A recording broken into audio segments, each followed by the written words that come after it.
My dear YouTube family, welcome back to Neeta tarot reading. ಇವತ್ತು ನಾನು ಯಾವ ವಿಚಾರದ ಬಗ್ಗೆ ರೀಡಿಂಗ್ ಮಾಡ್ತಾ ಇದ್ದೀನಿ ಅಂತ ಹೇಳಿದ್ರೆ, ನೀವು ಹಗಲು ರಾತ್ರಿ ಯಾರ ಬಗ್ಗೆ ಹುಚ್ಚರಂತೆ ನೆನಪು ಮಾಡ್ಕೊಳ್ತಿದ್ದೀರಿ, ಹುಚ್ಚರಂತೆ ಯೋಚನೆ ಮಾಡ್ತೀರಿ, ಆ ವ್ಯಕ್ತಿಯ ಭಾವನೆಗಳು ನಿಮ್ಮ ವಿಚಾರವಾಗಿ ಹೇಗಿದೆ ಅಂತ ಹೇಳಿ ಇವತ್ತಿನ ರೀಡಿಂಗ್ ಆಗಿದೆ.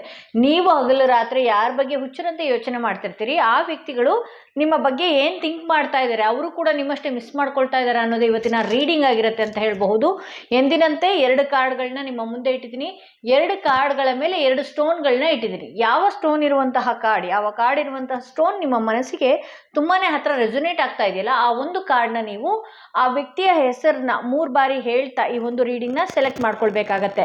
ಯಾರ ಬಗ್ಗೆ ಅತಿಯಾಗಿ ಯೋಚನೆ ಮಾಡ್ತಾ ಇದ್ದೀರಿ, ಅತಿಯಾಗಿ ಚಿಂತಿತರಾಗಿದ್ದೀರಿ, ಆ ವ್ಯಕ್ತಿಯ ಬಗ್ಗೆ ನೀವು 3 ಬಾರಿ ಆ ವ್ಯಕ್ತಿಯ ಹೆಸರನ್ನ 3 ಬಾರಿ ಹೇಳ್ತಾ ಈ ಒಂದು ರೀಡಿಂಗ್ನ ಸೆಲೆಕ್ಟ್ ಮಾಡ್ಕೊಳ್ಬೇಕಾಗತ್ತೆ. ನೋಡೋಣ ಯಾರು ಆ ವ್ಯಕ್ತಿಯ ಬಗ್ಗೆ ಸೆಲೆಕ್ಟ್ ಮಾಡಿಕೊಂಡು ಆ ವ್ಯಕ್ತಿಯ ಹೆಸರನ್ನ 3 ಬಾರಿ ಹೇಳ್ಕೊಂಡು ಈ ಒಂದು ರೀಡಿಂಗ್ನ ಸೆಲೆಕ್ಟ್ ಮಾಡ್ಕೊಂಡಿದ್ದೀರಿ. ನೋಡೋಣ ಅವರ ರೀಡಿಂಗ್ ಏನಾಗಿದೆ ಅಂತ ಹೇಳಿ. ನೀವು ಯಾರ ಬಗ್ಗೆ ಹಗಲು ರಾತ್ರಿ ಹುಚ್ಚರಂತೆ ಯೋಚನೆ ಮಾಡ್ತಿದ್ದೀರಿ, ಆ ವ್ಯಕ್ತಿನೂ ಕೂಡ ನಿಮ್ಮ ಬಗ್ಗೆ ಯೋಚನೆ ಮಾಡ್ತಾ ಇದ್ದಾರಾ ಅಂತ ಹೇಳಿ. ಹಾಗೆ ಯಾರಿಗೆಲ್ಲ ಇಂಡಿವಿಜುವಲ್ ಆಗಿ ಪರ್ಸ್ನಲ್ ಟ್ಯಾರೋ ರೀಡಿಂಗ್ ಸೆಷನ್ ಬೇಕು ಅನ್ನೋದಾದರೆ ಡಿಸ್ಕ್ರಿಪ್ಷನಲ್ಲಿ ಕೊಟ್ಟಿರುವಂತಹ ನಂಬರ್ಗೆ ಕಾಲ್ ಮಾಡಿ ಮುಂಚಿತವಾಗಿ ಅಪಾಯಿಂಟ್ಮೆಂಟ್ ತಗೊಳ್ಳಿ ಅಂತ ಹೇಳ್ತಾ ರೀಡಿಂಗ್ನ ಶುರು ಮಾಡ್ತಾ ಇದ್ದೀನಿ. ಯಾರ ಬಗ್ಗೆ ಹಗಲು ರಾತ್ರಿ ಹುಚ್ಚರಂತೆ ಯೋಚನೆ ಮಾಡ್ತಾ ಇದ್ದೀರಿ, ಅವರು ಕೂಡ ನಿಮ್ಮ ಬಗ್ಗೆ ಯೋಚನೆ ಮಾಡ್ತಾರಾ ಅನ್ನೋದೇ ಇವತ್ತಿನ ರೀಡಿಂಗ್ ಆಗಿರುತ್ತೆ.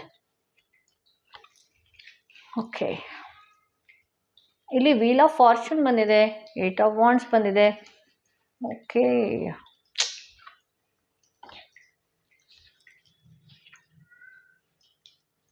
ನೀವು ಯಾವ ವ್ಯಕ್ತಿಯ ಬಗ್ಗೆ ಸಾಕಷ್ಟು ಯೋಚನೆ ಮಾಡ್ತಾ ಇದ್ದೀರಿ, ಆ ವ್ಯಕ್ತಿ ನಿಮಗೆ ಸಾಕಷ್ಟು ಪ್ರಾಮಿಸ್ಗಳಾಗಿರಬಹುದು, ಆಣೆ ಪ್ರಮಾಣಗಳಾಗಿರಬಹುದು, ಎಲ್ಲನೂ ಕೊಟ್ಟಂಥ ವ್ಯಕ್ತಿ, ತುಂಬಾ ಚೆನ್ನಾಗಿದ್ದಂಥ ವ್ಯಕ್ತಿ, ನೀವಿಬ್ಬರು ಚೆನ್ನಾಗಿರುವಾಗ ಇದೇ ರೀತಿ ಇರುತ್ತೆ ಲೈಫು ಅಂತ ಅಂದ್ಕೊಂಡಿದ್ದು ಕೂಡ ಇದೆ ಅಂತ ಹೇಳಬಹುದು. ಹಾಗೆ ಈ ವ್ಯಕ್ತಿ ಇದ್ದಕ್ಕಿದ್ದ ಹಾಗೆ ಬದಲಾಗಿದ್ದಾರೆ ಅನ್ನೋದು ತೋರಿಸ್ತಾ ಇದೆ. ಹಿಂದಿನ ಲೈಫ್ ಏನಾದರೂ ಆಗಿರಲಿ, ಬಟ್ ಈ ವ್ಯಕ್ತಿ ಅಚಾನಕ್ಕಾಗಿ ಬದಲಾಗಿದ್ದಾರೆ ಅಂತ ಹೇಳಿ ತೋರಿಸ್ತಾ ಇದೆ. ಈ ವ್ಯಕ್ತಿ ಏನೆಲ್ಲ ಫೇಕ್ ಪ್ರಾಮಿಸ್ ಮಾಡಿದರು, ನಿಮಗೆ ಏನೆಲ್ಲ ವಿಚಾರಗಳು ಹೇಳಿದರು, ಏನೆಲ್ಲ ಇದು ಮಾಡಿದರು, ಸಡನ್ನಾಗಿ ಈ ವ್ಯಕ್ತಿ ಬದಲಾಗಿದ್ದಾರೆ. ಈ ವ್ಯಕ್ತಿ ಬೇರೆಯ ಯೋಚನೆ ಕಡೆಗೆ ಇಲ್ಲಿ ಡೆವಿಲ್ ಕಾರ್ಡ್ ಬಂದಿರೋದ್ರಿಂದ ಕೆಲವರ ಲೈಫಲ್ಲಿ ಅಫೇರ್ಸ್ ಅನ್ನೋದು ಕೂಡ ಇದೆ. ಯಾರೆಲ್ಲ ಗಂಡ ಹೆಂಡತಿ ನಡುವೆ ಇರಬಹುದು, ಅಥವಾ ಪ್ರೇಮಿಗಳ ನಡುವೆ ಇರಬಹುದು, ರಿಲೇಷನ್ಶಿಪ್ಪಲ್ಲಿರಬಹುದು, ಬೇರೆಯ ಒಂದು ಸಂಬಂಧಕ್ಕೆ ತಿರುಗಿದ್ದಾರೆ ಅಂತ ಹೇಳಿ ತೋರಿಸ್ತಾ ಇದೆ. ಇಲ್ಲಿ 8 ಆಫ್ ವಾಂಡ್ಸ್ ಬಂದಿರೋದ್ರಿಂದ ನಿಮ್ಮ ಪರ್ಸನ್ ಮೈಂಡ್ ಸೆಟ್ ಏನಿದೆ ತಕ್ಷಣಕ್ಕೆ ಬದಲಾಗಿದೆ. ಹೊಸ ವಿಚಾರಗಳು ಅವರ ಮೈಂಡಲ್ಲಿ ಬೇರೆ ವ್ಯಕ್ತಿಯ ವಿಚಾರವಾಗಿ ಬಂದಿದೆ, ಬೇರೆ ವ್ಯಕ್ತಿಯ ಕಡೆಗೆ ಗಮನ ಹರಿಸ್ತಾ ಇದ್ದಾರೆ ಅವರು ಅಂತ ಬರ್ತಾ ಇದೆ. ಇಲ್ಲಿ ಹಗಲು ರಾತ್ರಿ ನೀವು ಎಷ್ಟು ಯೋಚನೆ ಮಾಡ್ತಾ ಇದ್ದೀರಲ್ಲ, ಆ ವ್ಯಕ್ತಿ ಥರ್ಡ್ ಪಾರ್ಟಿ ಒಟ್ಟಿಗೆ ಇರೋದ್ರಿಂದ ನಿಮ್ಮ ಸಂಬಂಧ ವಿಪರೀತ ಹಾಳಾಗಿದೆ ಅಂತ ಹೇಳಿ ತೋರಿಸ್ತಾ ಇದೆ. ಇಲ್ಲಿ ಜಡ್ಜ್ಮೆಂಟ್ ಕಾರ್ಡ್ ಬಂದಿರೋದ್ರಿಂದ ಕೆಲವರ ಲೈಫಲ್ಲಿ ಆ ಋಣಗಳು ಎಷ್ಟು ದಿನ ಇರಬೇಕಾಗಿತ್ತು ಅಷ್ಟು ದಿನ ಆ ವ್ಯಕ್ತಿ ನಿಮ್ಮ ಜೀವನದಲ್ಲಿ ಇದ್ದಾರೆ ಅನ್ನೋದು ಕೂಡ ತೋರಿಸ್ತಾ ಇದೆ ಅಂತ ಹೇಳಿ ತೋರಿಸ್ತಾ ಇದೆ. ಅದೊಂದು ಕಾರ್ಮಿಕ್ ಕನೆಕ್ಷನ್ ಅಂತ ಹೇಳಿ ತೋರಿಸ್ತಾ ಇದೆ. ಇನ್ನು ಕೆಲವ್ರ ಲೈಫಲ್ಲಿ ಥರ್ಡ್ ಪಾರ್ಟಿ ಏನು ಈಗ ಎಂಟ್ರಿ ಆಗಿದಾರಲ್ವಾ, ಅದು ಕೂಡ ಒಂದು ಋಣದ ಲೆಕ್ಕಕ್ಕೆ ಬಂದಿದೆ ಅಂತ ಹೇಳಿ ತೋರಿಸ್ತಾ ಇದೆ. ಆ ಒಂದು ಋಣ ಇರೋದ್ರಿಂದ ಆ ಥರ್ಡ್ ಪಾರ್ಟಿ ಎಂಟ್ರಿ ಆಗಿದ್ದಾರೆ ನಿಮ್ಮ ಲೈಫಲ್ಲಿ ಅಂತ ಹೇಳಿ ತೋರಿಸ್ತಾ ಇದೆ. ಹಾಗೆ ನಿಮ್ಮ ಪರ್ಸನ್ ಕೂಡ ಸಡನ್ ಚೇಂಜ್ ಆಗಿದ್ದಾರೆ. ಯಾವುದೋ ಒಂದು ಲಾಸ್ಟ್ ಬರ್ತ್ ಇರ್ಬೋದು, ಏನೇ ಇರಬಹುದು, ಗಂಡ ಹೆಂಡತಿ ನಡುವೆ ಬಂದಿದ್ರೆ ಅವರ ಯಾವುದೋ ಒಂದು ಋಣದ ಒಂದು ನಂಟಿದೆ, ಅದಕ್ಕೋಸ್ಕರ ಬಂದಿದೆ ಅಂತ ಹೇಳಬಹುದು. ಹಾಗೆ ಇಲ್ಲಿ ಲವರ್ಸ್ಗಳಾಗಿರಬಹುದು, ರಿಲೇಷನ್ಶಿಪ್ಪಲ್ಲಿ ನೋಡ್ತಾ ಇದ್ರೆ ಅದಕ್ಕೂ ಕೂಡ ಒಂದು ಬೇರೆ ವ್ಯಕ್ತಿಯ ಒಟ್ಟಿಗೆ ಏನು ಸಂಬಂಧ ಇದೆಯಲ್ಲ ಅದು ಒಂದು ಋಣದ ಲೆಕ್ಕಕ್ಕೆ ಬಂದಿದೆ ಅಂತ ಹೇಳಿ ತೋರಿಸ್ತಾ ಇದೆ.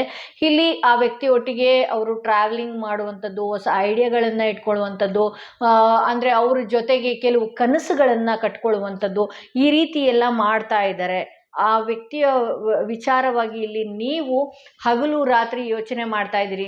ನಿಮ್ಮಿಬ್ಬರನ್ನ ದೂರ ಮಾಡಿ 3ನೇ ವ್ಯಕ್ತಿಗಳು ಸಾಕಷ್ಟು ಸಂತೋಷವಾಗಿದ್ದಾರೆ ಅಂತಲೇ ಹೇಳ್ಬೋದು. ಹಾಗೆ ಇಲ್ಲಿ ನಿಮ್ಮಿಬ್ಬರ ಕೆಲವು ಸಲ ಜಗಳದಿಂದ ಮೂರನೇ ಅವರಿಗೆ ಲಾಭ ಆಗಿದೆ ಅನ್ನೋದು ಕೂಡ ಇಲ್ಲಿ ತೋರಿಸ್ತಾ ಇದೆ. ಇಲ್ಲಿ 5 ಆಫ್ ಪೆಂಟಿಕಲ್ಸ್ ಬಂದಿರೋದ್ರಿಂದ ಸಾಕಷ್ಟು ಈ ಸಂಬಂಧನ ನೀವು ಸರಿ ಮಾಡ್ಕೊಳ್ಬೇಕು ಅಂತ ಹೇಳಿ ಸಾಕಷ್ಟು ಒದ್ದಾಡಿದ್ರಿ ಅಂತಾನೆ ಅನ್ಕೊಳ್ಬಹುದು.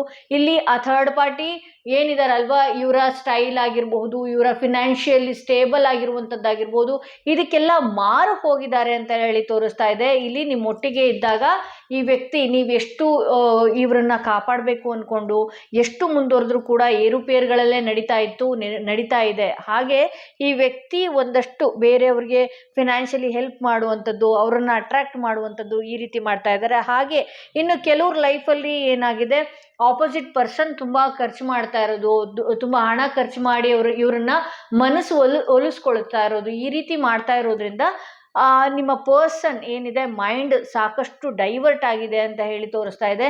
ನಿಮ್ಮ ಪರ್ಸನ್ ಎನರ್ಜಿ ಯಾವ ರೀತಿ ಇದೆ ಅಂತ ನಾನು ನೋಡೋದಾದ್ರೆ, ಅವರು ಥರ್ಡ್ ಪಾರ್ಟಿಯ ವಿಚಾರವಾಗಿ ತುಂಬಾನೇ ತಲೆ ಕೆಡಿಸ್ಕೊಂಡಿದ್ದಾರೆ ಅಂತ ಹೇಳ್ಬೋದು. ಇಲ್ಲಿ ಕೆಲವ್ರ ಲೈಫಲ್ಲಿ ಥರ್ಡ್ ಪಾರ್ಟಿ ಅಂದ ಕೂಡಲೇ ಏನಾಗುತ್ತೆ, ಕೆಲವ್ರ ಲೈಫಲ್ಲಿ ಬೇರೆ ಬೇರೆ ವ್ಯಕ್ತಿಗಳಾಗಿರ್ಬೋದು, ಅಂದರೆ ಅತ್ತೆ ಮಾವ ಅದು ಇದು ಏನೇನೆಲ್ಲ ಇರುತ್ತಲ್ಲ ಅಂಥವ್ರಾಗಿರ್ಬೋದು, ಕೆಲವ್ರ ಲೈಫಲ್ಲಿ ಫ್ರೆಂಡ್ಸ್ ಆಗಿರಬಹುದು.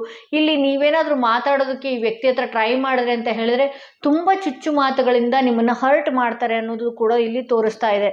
ತುಂಬ ಮನಸ್ಸಿಗೆ ತುಂಬ ನೋವು ಮಾಡುವಂಥದ್ದು ಈ ರೀತಿ ಎಲ್ಲ ಮಾಡಿ ಮಾತಾಡ್ತಾರೆ ಅಂತ ತೋರಿಸ್ತಾ ಇದೆ. ನೀವು ಯಾರ ವಿಚಾರವಾಗಿ, ಯಾವ ವ್ಯಕ್ತಿಯ ವಿಚಾರವಾಗಿ ಪ್ರೆಸೆಂಟ್ ಎನರ್ಜಿಯಲ್ಲಿ ಹಗಲು ರಾತ್ರಿ ಯೋಚನೆ ಮಾಡ್ತಾ ಇದ್ದೀರಿ, ಆ ವ್ಯಕ್ತಿ ಮೂರನೇ ವ್ಯಕ್ತಿಯ ಒಟ್ಟಿಗೆ ಕೆಲವು ಸಂಬಂಧಗಳನ್ನು ಇಟ್ಕೊಳ್ಳುವಂಥದ್ದು, ಕೆಲವು ಟ್ರಾವೆಲ್ ಮಾಡುವಂಥದ್ದು, ಕೆಲವು ಮಾತಾಡುವಂಥದ್ದು, ಅವ್ರ ಮೇಲೆ ತುಂಬ ಫಿದಾ ಆಗಿರುವಂಥದ್ದು, ಈ ರೀತಿ ಮಾಡ್ಕೊಳ್ತಾ ಇದ್ದಾರೆ ಅಂತ ಹೇಳ್ಬೋದು. ಯಾರೆಲ್ಲ ಏನು ಹಗಲು ರಾತ್ರಿ ಅವರು ಕೂಡ ನನ್ನ ಹಾಗೆ ಯೋಚನೆ ಮಾಡ್ತಾ ಇದ್ದಾರೆ ಅಂತ ಹೇಳಿದ್ರೆ ಖಂಡಿತವಾಗ್ಲೂ ಈಗಿನ ಎನರ್ಜಿಯಲ್ಲಿ ಖಂಡಿತವಾಗ್ಲೂ ಆ ವ್ಯಕ್ತಿ ಯೋಚನೆ ಮಾಡ್ತಾ ಇಲ್ಲ ಅಂತ ಹೇಳಿ ತೋರಿಸ್ತಾ ಇದೆ.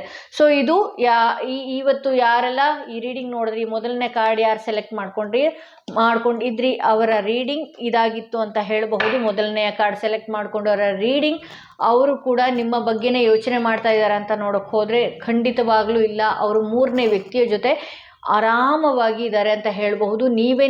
ತುಂಬ ಡಿಪ್ರೆಷನ್ಗೆ ಹೋಗ್ತಾ ಇದ್ದೀರಿ ಅಂತಲೂ ಹೇಳ್ಬೋದು. ಸೊ ಯಾರೆಲ್ಲ ಸೆಕೆಂಡ್ ಸ್ಟೋನ್ ಇರುವಂತಹ ಕಾರ್ಡ್ ಸೆಲೆಕ್ಟ್ ಮಾಡ್ಕೊಂಡ್ರೆ ಅವರ ರೀಡಿಂಗ್ ನೋಡೋಣ. ಹಾಗೆ ಯಾರಿಗೆಲ್ಲ ಇಂಡಿವಿಜುವಲ್ ಆಗಿ ಪರ್ಸ್ನಲ್ ಟ್ಯಾರೋ ರೀಡಿಂಗ್ ಸೆಷನ್ ಬೇಕು ಅನ್ನೋದಾದರೆ ಡಿಸ್ಕ್ರಿಪ್ಷನ್ನಲ್ಲಿ ಕೊಟ್ಟಿರುವಂತಹ ನಂಬರ್ಗೆ ಕಾಲ್ ಮಾಡಿ ಮುಂಚಿತವಾಗಿ ಅಪಾಯಿಂಟ್ಮೆಂಟ್ ತಗೊಳ್ಳಿ. ಇಲ್ಲಿ ನಿಮ್ಮ ಪಾಸ್ಟ್, ಪ್ರೆಸೆಂಟ್, ಫ್ಯೂಚರ್ ಬಗ್ಗೆನೂ ಕೂಡ ತಿಳ್ಕೊಳ್ಬಹುದು. ಹಾಗೆ ನಿಮಗೆ ಕೆಲವೊಂದಷ್ಟು ರೆಮಿಡೀಸ್ಗಳು ಕೂಡ ಸಿಗುತ್ತೆ ಅಂತ ಹೇಳಬಹುದು. ಯಾರಿಗೆಲ್ಲ ಇಂಡಿವಿಜುವಲ್ ಆಗಿ ರೀಡಿಂಗ್ ತಗೊಳ್ಬೇಕು ಅನ್ನೋದಾದರೆ ಖಂಡಿತವಾಗ್ಲೂ ನೀವು ಮುಂಚಿತವಾಗಿ ಕಾಲ್ ಮಾಡಿ ಮುಂಚಿತವಾಗಿ ಅಪಾಯಿಂಟ್ಮೆಂಟ್ ತೊಗೊಳ್ಬೇಕಾಗತ್ತೆ. ಹಾಗೆ ಇದಕ್ಕೆ ರೆಮಿಡೀಸ್ಗಳು ಕೂಡ ಇರುತ್ತೆ, ಹಾಗೆ ಇದಕ್ಕೆ ಸಜೆಷನ್ ಕೂಡ ಇರುತ್ತೆ ಅಂತ ಹೇಳ್ಬೋದು. ಇಲ್ಲಿ ಯಾರ ಬಗ್ಗೆ ನೀವು ಹಗಲು ರಾತ್ರಿ ಯೋಚನೆ ಮಾಡ್ತಾ ಇದ್ದೀರಿ, ಪೇಜ್ ಆಫ್ ಪೆಂಟಿಕಲ್ಸ್ ಬರ್ತಾ ಇದೆ. ಓಕೆ, ಆ್ಯಕ್ಚುಲಾಗಿ ಈ ವ್ಯಕ್ತಿಗೆ ಕೆಲವೊಂದು ಸಲ ಈ ವ್ಯಕ್ತಿ ಹಣಕ್ಕೆ ಪ್ರಾಮುಖ್ಯತೆ ಕೊಡ್ತಾರೆ ಅಂತಲೇ ಹೇಳ್ಬೋದು, ಕೆಲಸಕ್ಕೆ ಪ್ರಾಮುಖ್ಯತೆ ಕೊಡ್ತಾರೆ ಅಂತ ಹೇಳ್ಬೋದು. ಇಲ್ಲಿ ಕೆಲವು ವಿಚಾರಕ್ಕೆ ಈ ವ್ಯಕ್ತಿ ನಿಮ್ಮನ್ನು ಅವಾಯ್ಡ್ ಮಾಡಿರಬಹುದು, ಹೌದು. ಬಟ್ ಆದರೆ ಅವರು ಅವರ ಲೈಫ್ನ ಸೆಕ್ಯೂರ್ಡ್ ಮಾಡ್ಕೊಳ್ಳೋದಕ್ಕೆ, ಕೆಲಸನ ಸೆಕ್ಯೂರ್ಡ್ ಮಾಡ್ಕೊಳ್ಳೋದಕ್ಕೆ, ಅವ್ರ ಲೈಫಲ್ಲಿ ನಾನು ಇದೇ ರೀತಿ ಇರಬೇಕು ಅನ್ನುವ ಒಂದು ಡ್ರೀಮ್ ಇದೆ ಅಂತ ಹೇಳಬಹುದು. ಇದೇ ರೀತಿ ಕನಸನ್ನು ಆ ವ್ಯಕ್ತಿ ಕಟ್ಟಿದ್ದಾರೆ ಅಂತ ಹೇಳಬಹುದು. ಆ ವ್ಯಕ್ತಿ ಆ ಕನಸನ್ನು ಎಲ್ಲಿ ಹೊಡೆದೋಗುತ್ತೋ ಅಥವಾ ಮುರಿದು ಹೋಗುತ್ತೋ, ನಾನು ಅದಕ್ಕೋಸ್ಕರ ಸ್ಟ್ರಗಲ್ ಮಾಡಲೇಬೇಕು ಅನ್ನೋ ರೀತಿಯಲ್ಲಿ ಆ ವ್ಯಕ್ತಿ ಶ್ರಮ ಪಡ್ತಾ ಇದ್ದಾರೆ ಅಂತ ಹೇಳ್ಬೋದು. ಹಾಗೆ ಈ ವ್ಯಕ್ತಿಗೂ ಕೂಡ ನಿಮ್ಮ ಬಗ್ಗೆ ತುಂಬಾ ಯೋಚನೆ ಇದೆ ಅಂತ ಹೇಳ್ಬೋದು. ಇಲ್ಲಿ ಕೆಲವ್ರ ಲೈಫಲ್ಲಿ ಕೆಲವು ಸಂಬಂಧಗಳು ಏನಿದೆಯಲ್ವಾ, ಕೆಲವು ಸಂಬಂಧಗಳು ಯಾವುದೋ ಒಂದು ವಿಚಾರದಿಂದ ಬ್ರೇಕಪ್ ಆಗಿರಬಹುದು, ಕೆಲವೊಂದು ವಿಚಾರದಿಂದ ದೂರ ಆಗಿರಬಹುದು, ಕೆಲವು ಮೂರನೇ ವ್ಯಕ್ತಿಗಳಿಂದ ಕೂಡ ಇದು ನೀವಿಬ್ಬರು ಡಿವೈಡ್ ಆಗಿರುವಂಥದ್ದು ಇರಬಹುದು.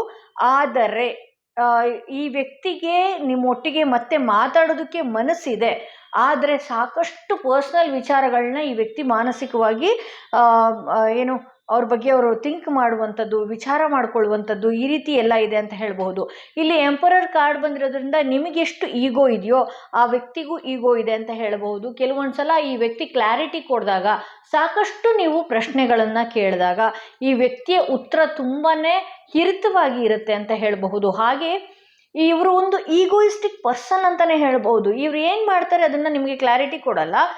ಅವ್ರು ಕ್ಲಾರಿಟಿ ಕೊಡದೇ ಇದ್ದಾಗ ನಿಮ್ಗೆ ಏನು ಅನ್ಸುತ್ತೆ, ಅನುಮಾನಕ್ಕೆ ಅದು ತಿರುಗತ್ತೆ ಅಂತ ಹೇಳ್ಬೋದು. ಬಿಕಾಸ್ ಅನುಮಾನಕ್ಕೆ ಯಾಕೆ ತಿರುಗತ್ತೆ, ಈ ಪಾಸ್ಟಲ್ಲಿ ಆ ವ್ಯಕ್ತಿ ಏನಾದರೂ ಒಂದು ಮುಚ್ಚಿಟ್ಟಿದ್ದು, ಏನೋ ಒಂದು ವಿಚಾರಗಳನ್ನ ನಿಮ್ಮ ಮೈಂಡ್ನಲ್ಲಿ ನೀವು ತುಂಬಿಕೊಂಡಿರ್ತೀರಿ. ಸೊ ಈ ವ್ಯಕ್ತಿಗೆ ನೀವು ಕ್ಲಾರಿಟಿ ಕೇಳೋಕ್ಕೆ ಹೋದಾಗ ಅಥವಾ ನೀವು ಪದೇ ಪದೇ ಫೋನ್ ಮಾಡಿದಾಗ, ಈ ರೀತಿ ಎಲ್ಲ ಮಾಡಿದಾಗ ಆ ವ್ಯಕ್ತಿ ಒಂದಷ್ಟು ಗೊಂದಲಕ್ಕೀಡಾಗಿ ಸಿಟ್ಟಿನಿಂದ ನಿಮಗೆ ರಿಯಾಕ್ಟ್ ಮಾಡಿದಾಗ ನೀವು ತುಂಬಾನೇ ಅಂದರೆ ನಾನು ಎಷ್ಟು ಲವ್ ಮಾಡಿದ್ರು, ಎಷ್ಟು ಪ್ರೀತಿಸಿದ್ರು ಕೂಡ ಈ ವ್ಯಕ್ತಿ ನನಗೆ ಗೌರವ ಕೊಡ್ತಾ ಇಲ್ಲ ಅನ್ನುವಂಥದ್ದು, ಈ ರೀತಿ ನಿಮ್ಮ ಮೈಂಡ್ನಲ್ಲಿ ನೀವೇ ಮಾಡ್ಕೊಳ್ತೀರಿ ಅಂತ ಹೇಳ್ಬೋದು. ಇಲ್ಲಿ ನೀವು ಕೂಡ ಒಂದಷ್ಟು ತಾಳ್ಮೆಯಿಂದ ಮೌನದಲ್ಲಿ ಉತ್ತರನ ಇಟ್ಕೊಳ್ಬೇಕಾಗತ್ತೆ.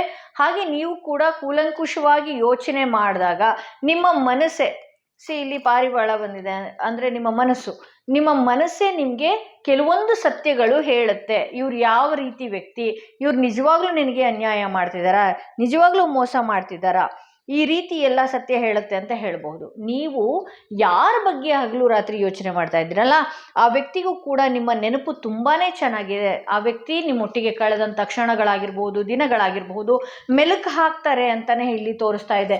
ಈಗ ಏನಾದರೂ ಸಪೋಸ್ ನಿಮ್ಮಿಬ್ಬರ ನಡುವೆ ನೋ ಕಾಂಟ್ಯಾಕ್ಟ್ ಸಿಚುವೇಶನ್ ಇರ್ಬೋದು, ಲೋ ಕಾಂಟ್ಯಾಕ್ಟ್ ಸಿಚುವೇಶನ್ ಇರ್ಬೋದು, ಏನೇ ಇರ್ಬೋದು, ಬಟ್ ಆದರೆ ತುಂಬ ಚೆನ್ನಾಗಿ ಇಲ್ಲಿ ಗೊತ್ತಾಗೋದು ಏನು ಅಂತ ಹೇಳಿದ್ರೆ, ಆ ವ್ಯಕ್ತಿ ಗೋಲ್ ಕಡೆಗೆ, ಆ ವ್ಯಕ್ತಿ ನನ್ನ ಲೈಫಲ್ಲಿ ನಾನು ಮುಂದೆ ಬರಬೇಕು ಅನ್ನುವ ವಿಚಾರವಾಗಿ ತುಂಬಾ ಸ್ಟ್ರಗಲ್ ಪಡ್ತಾ ಇರುವಂತಹ ವ್ಯಕ್ತಿಯಾಗಿದ್ದಾರೆ ಅಂತ ಹೇಳ್ಬೋದು. ಹಾಗೆ ಅವರ ಫ್ಯಾಮಿಲಿ ವಿಚಾರವಾಗೂ ಕೂಡ ಅವರು ಸ್ಟ್ರಗಲ್ ಪಡ್ತಾ ಇದ್ದಾರೆ ಅಂತ ಹೇಳ್ಬೋದು. ಸಪೋಸ್ ಈಗ ಏನಾದರೂ ನಿಮ್ಮ ಜೊತೆ ಆ ವ್ಯಕ್ತಿ ಕಾಂಟ್ಯಾಕ್ಟ್ ಮಾಡ್ತಾ ಇಲ್ಲ ಅಂತ ನೀವು ಹೇಳೋದಾದರೆ ಖಂಡಿತವಾಗ್ಲೂ ಈ ವ್ಯಕ್ತಿ ಮತ್ತೆ ಕಾಂಟ್ಯಾಕ್ಟ್ ಮಾಡುವ ಸಾಧ್ಯತೆ ಇದೆ. ಇಲ್ಲಿ ಎಂಪ್ರೆಸ್ ಕಾರ್ಡ್ ಬಂದಿರೋದ್ರಿಂದ ಮತ್ತೆ ನಿಮ್ಮ ಸಂಬಂಧಗಳು ಸರಿ ಹೋಗುವಂಥ ಸಾಧ್ಯತೆ ಹೆಚ್ಚಾಗಿ ಕಾಣ್ತಾ ಇದೆ. ಹಾಗೆ ನೀವು ಕೂಡ ಒಂದಷ್ಟು ಸಮಾಧಾನವಾಗಿ ಈ ವ್ಯಕ್ತಿಯ ವಿಚಾರ ಮಾಡ್ಕೊಳ್ಬೇಕಾಗತ್ತೆ. ಯಾಕೆಂದರೆ ಸಡನ್ನಾಗಿ ಈ ವ್ಯಕ್ತಿ ಕೈ ಬಿಡುವಂಥವ್ರ ಇಲ್ವಾ, ಇದನ್ನು ನೀವು ತಾಳ್ಮೆಯಿಂದ ಇರಬೇಕಾಗತ್ತೆ. ಇಲ್ಲಿ ನೀವು ಏನು ಮಾಡ್ತಿದ್ದೀರಿ, ನಿಮ್ಮಷ್ಟೇ ಆ ವ್ಯಕ್ತಿಗೂ ಕೂಡ ಈಗೋ ಇರೋದ್ರಿಂದ ಇಬ್ಬರು ನಡುವೆ ಮಾತುಗಳಾಗಿರ್ಬೋದು ಅಥವಾ ಪಾಸ್ಟಲ್ಲಿ ನಡೆದಿರುವಂಥ ವಿಚಾರಗಳನ್ನು ನೀವಿಬ್ಬರು ಹೇಳ್ಕೊಂಡು ಜಗಳ ಮಾಡಿಕೊಂಡು ಇನ್ನೂ ಡ್ರ್ಯಾಗ್ ಮಾಡಿ ಅದು ನೋ ಕಾಂಟ್ಯಾಕ್ಟ್ ಸಿಚುವೇಶನ್ಗೆ ತಿರುಗಿದಾಗ ಇಬ್ಬರು ಈಗೋಯಿಂದನೂ ಕೂಡ ಮಾತು ಬಿಟ್ಟಿರುವಂಥದ್ದು ಇದೆ ಅಂತ ಹೇಳ್ಬೋದು. ಇಲ್ಲಿ ನೀವೇನಾದರೂ ಸೈಲೆಂಟ್ ಆಗಿದ್ರಿ ಅಂತ ಹೇಳಿದ್ರೆ ಆ ವ್ಯಕ್ತಿಯಿಂದ ಕರೆ ಬರೋದು ಹೆಚ್ಚಾಗಿ ಕಾಣ್ತಾ ಇದೆ. ಇಲ್ಲಿ ಎಂಪ್ರೆಸ್ ಕಾರ್ಡ್ ಬಂದಿರೋದ್ರಿಂದ ಖಂಡಿತವಾಗ್ಲೂ ಆ ವ್ಯಕ್ತಿಗೂ ಕೂಡ ನಿಮ್ಮ ಮೇಲೆ ಅತಿಯಾದ ಪ್ರೀತಿನೂ ಇದೆ, ನಂಬಿಕೆನೂ ಇದೆ. ಅವರು ಕೂಡ ಹಗಲು ರಾತ್ರಿ ನಿಮ್ಮ ಬಗ್ಗೆ ಯೋಚನೆ ಮಾಡ್ತಿದ್ದಾರೆ ಅಂತ ಹೇಳ್ತಾ ಈ ಒಂದು ರೀಡಿಂಗ್ನ ಇಲ್ಲಿಗೆ ಮುಗಿಸ್ತಾ ಇದ್ದೀನಿ. ಯಾರಿಗೆಲ್ಲ individual personal tarot reading session ಬೇಕು ಅನ್ನೋದಾದರೆ ಡಿಸ್ಕ್ರಿಪ್ಷನಲ್ಲಿ ಕೊಟ್ಟಿರುವಂತಹ ನಂಬರ್ಗೆ ಕಾಲ್ ಮಾಡಿ ಮುಂಚಿತವಾಗಿ ಅಪಾಯಿಂಟ್ಮೆಂಟ್ ತಗೊಳ್ಳಿ ಅಂತ ಹೇಳ್ತಾ ಈ ವಿಡಿಯೋನ ಇಲ್ಲಿಗೆ ಮುಗಿಸ್ತಾ ಇದ್ದೀನಿ.